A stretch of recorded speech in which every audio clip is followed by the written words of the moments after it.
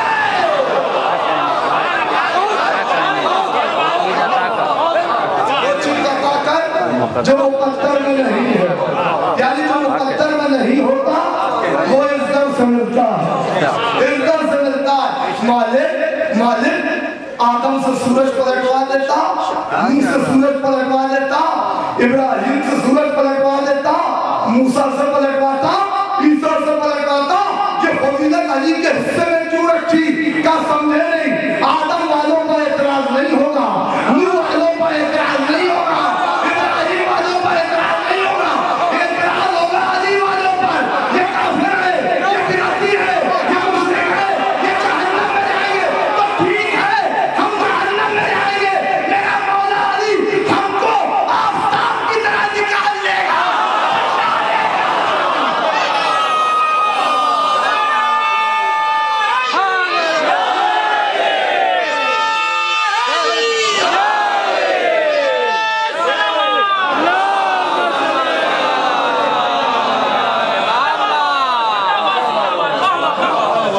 ہم تو علی کا اختیار ہے نا، ہم تو علی کے چاہنے والے ہیں، وہ وسیم الجلال والی اللہ ہے، اور یہ اختیار بھی اللہ نے اس لیے دیا کہ دیکھتا ہے کہ اختیار کسے دیں، اسے نہ دیں کہ جو اپنی حد سے تجاوز کر جائے۔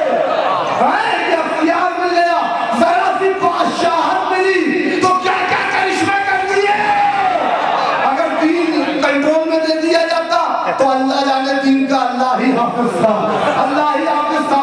لہذا کہا نہیں، یہ کنٹرول، یہ طاقت، یہ قوت ہم دیتے ہیں، ہم جسے چاہتے ہیں اسے عطا کرتے ہیں۔ اور علی تو آفتاب کو پلٹاتے ہیں، آفتاب کو علی نے پلٹایا۔ علی کے در کا غلام بلال اس طاقت کا مالک ہے۔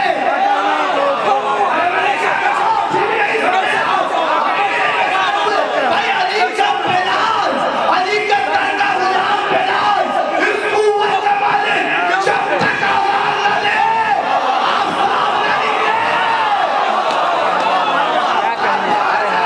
بھائی جملہ سنیے گا، جب کوئی بلال کا مقابلہ نہیں کر سکتا تو محمد کی آج کا کیا مقابلہ ہے؟